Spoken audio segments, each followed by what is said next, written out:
Alright guys, welcome back to another video. It's your man Jay Will. So I've had this phone for approximately a week and I'm blown away. So let's get into my follow-up video for the LG G7. This is just a discussion video. I'm not going to show a whole bunch of fancy things. It's going to be me talking. So if you don't like discussion videos, you can look at some of my other videos. But if you like this good conversation, which is smartphoneconversations.com, be sure to check that website to get my latest post. But let's talk about the LG G7 in this video. Alright guys, so there's a lot of phones out there which a person would consider to be complete. You hear a lot of people saying the Note is complete, the iPhone is complete, the whatever is complete.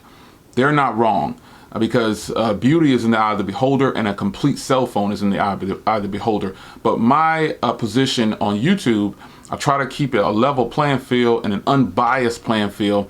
And when I want to recommend a phone to you, and the G7 is definitely a phone that I could recommend. It checks a lot of boxes, even if you don't need these things. The Quad HD display. You don't technically need a Quad HD display, but when they have them and it's this good, it's a win. A headphone jack is something that it also has, which I think is important to a lot of average consumers.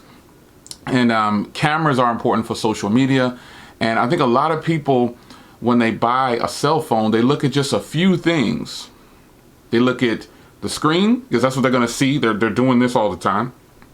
And, you know, they might poke around with the operating system a little bit to see if they can get into an app that they look at all the time or a website that they look at all the time.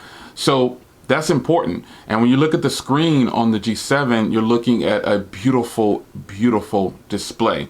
Hands down, it is one of the best in the game, and that's just what it is. Now we could argue and say that, oh, Samsung makes the best displays. Well, I would jump on that side. Samsung does make the best displays. However, there are phones out there that have fantastic displays. I think what sets Samsung displays apart is that the AMOLED technology is really good on their displays, and they keep that all for themselves. But this display looks great, man. This thing is popping. It jumps out at you, and it's really, really solid. So you also get that 6.1 inch display, and you get it in a nice small form factor, which is really important to a lot of people. That's something that I wanted to touch on. And I'm also going to talk about Project Fi. Shout out to the people who signed up under my Project Fi link. That link is in the description. We both get $20 when you sign up. So it's a win-win for both of us. I appreciate it. But the form factor of this phone is absolutely great. It's a realistic form factor for the average consumer. You get a really big screen, but the phone is not too big. I've learned that a lot of people don't want a huge phone. This is just not something that they want. They want something that has a really nice display, but they want it to still be pocketable. And even if you put a case on this phone, you're still going to get a very nice feel in hand. It's got that 19:9 ratio, which is the new thing, you know what I'm saying? So it's really good. I mean, the form factor is really, really solid, really nice, really small, compact, really feels good in the hand. The hardware that they use on this is pretty good too, man. I mean, I have the matte blue one, so I really enjoy mine, and I just don't have any problems with it. No, it's not there's nothing wrong with the glossy one. I just waited to get the matte one. That's it, and I waited at a good price when I first heard about it. So. Call quality is something that's important to people, and this phone is unlocked to all GSM carriers. So I've used it on T-Mobile, and I've kept my Fi SIM in here as well. Now my Fi SIM is in here. Project Fi is Google's service, Google Fi, Project Fi, and it uses multiple carriers to give you the best signal and the best service. And I gotta admit, okay, so here's the thing. If you are a person that most people stay on Wi-Fi, I don't like to be on Wi-Fi if I don't have to, because T-Mobile service is really fast where I live at. So, but I also have 1 gigabit internet, so it's a win-win for me. But if your Wi-Fi is really good, here's how you can take advantage of Project Fi. You can just keep your phone on Wi-Fi for the most part when you're at home, and turn off the data, literally turn off the switch for data when you leave the house, or just leave it off, and you won't spend anything but $20 a month for unlimited talk and text.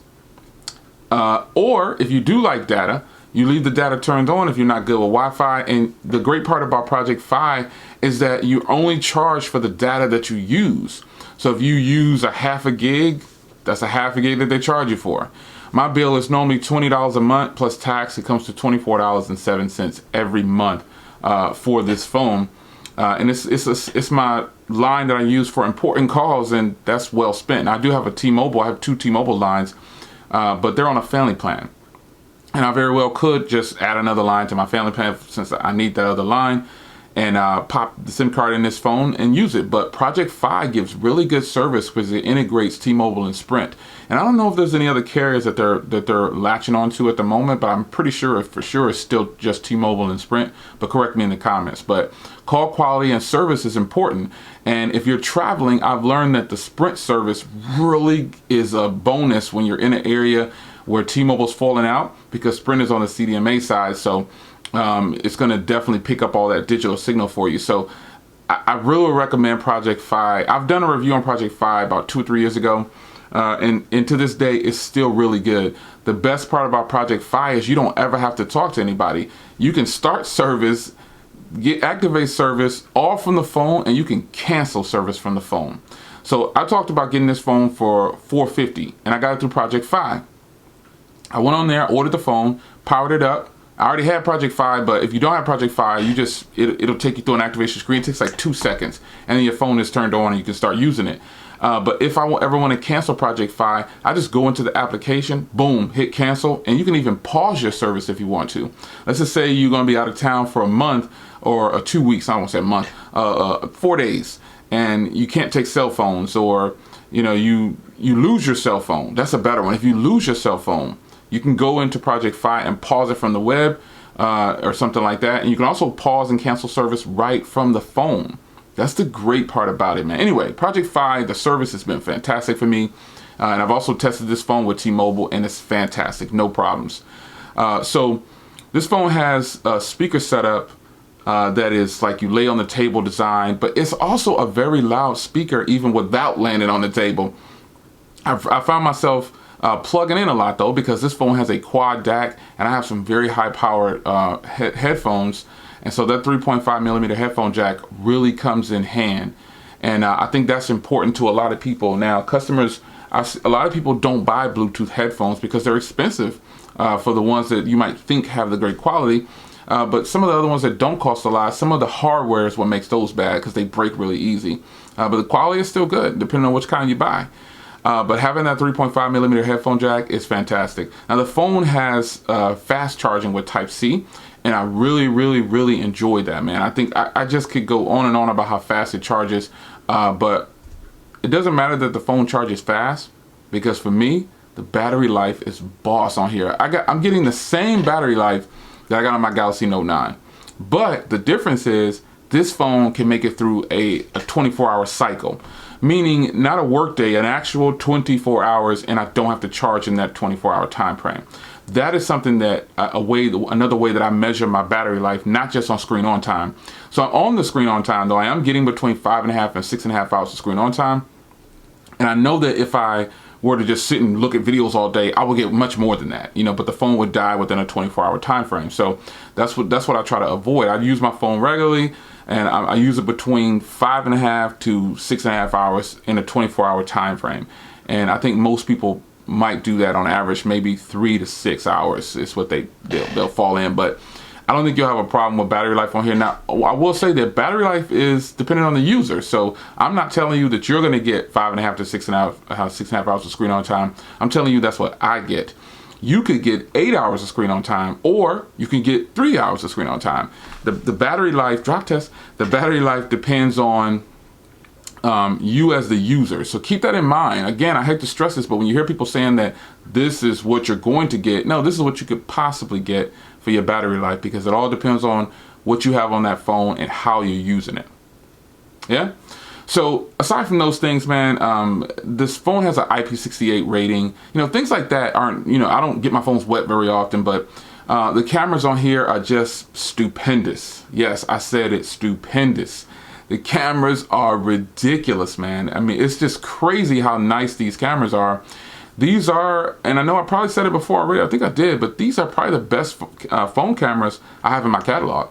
That wide angle lens, that 4K at 60 FPS is just gorgeous, man. It's off the charts right now. So LG did it right, man. I think LG really made its mark with their cameras. They've always done well with their rear cameras, and they're just taking it to the next level. I know the V40 is getting ready to come out. I saw some of the specs on it. It's going to be really nice. Will I get it? I don't know yet. People keep asking me that, but I don't know if I'm going to get the V40. But I will tell you that the G7 is a win-win, especially at $450.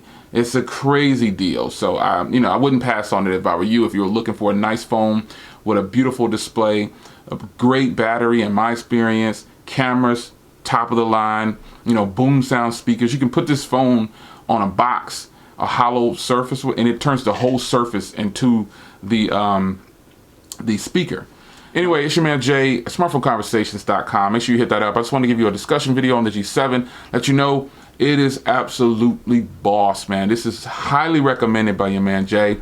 If you have the G7, you got a winner.